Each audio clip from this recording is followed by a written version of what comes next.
পবিত্র কত চরিত্রবান ছিলেন।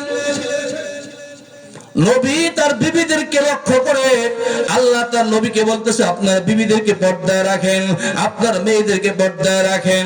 নবীর মেয়েরা এবং নবীর বিবিরা এত পবিত্র এত ভালো মহিলা হওয়ার পরেও আল্লাহ পর্দার বিধান দিয়েছেন, পর্দা করতে বলেছেন।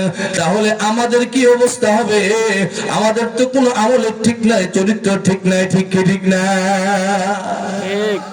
এমন প্রযুক্তি দেয় মনের পর্দা বড় পর্দা, আলগা পর্দা লাগে না। নাউজুবিল্লাহ, নাউজুবিল্লাহ।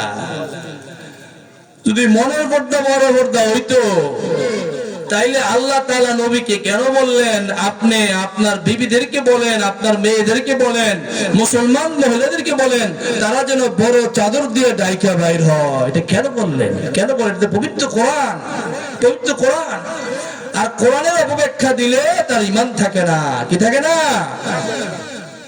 قال النبي صلى الله عليه وسلم من فسر برأيه فدخل النار فليتبوأ مقعده من النار। আল্লাহ নবী বলেছেন যে কোরআনকে অপব্যাখ্যা দেয়, মন গড়া ব্যাখ্যা দেয়, তে তার ঠিকানাকে জাহান্নাম থেকে বানাইলো। কোরআনের মধ্যে অপব্যাখ্যা দেওয়া যাবে না, হাদিসের মধ্যে অপব্যাখ্যা দেওয়া যাবে না। আল্লাহ রাব্বুল আলামিন প্রত্যেককে ফরজ করে দিয়েছে, আল্লাহর এই হুকুম মানা প্রত্যেকের জন্য ফরজ। ঠিক কি ঠিক না? ঠিক কি ঠিক না?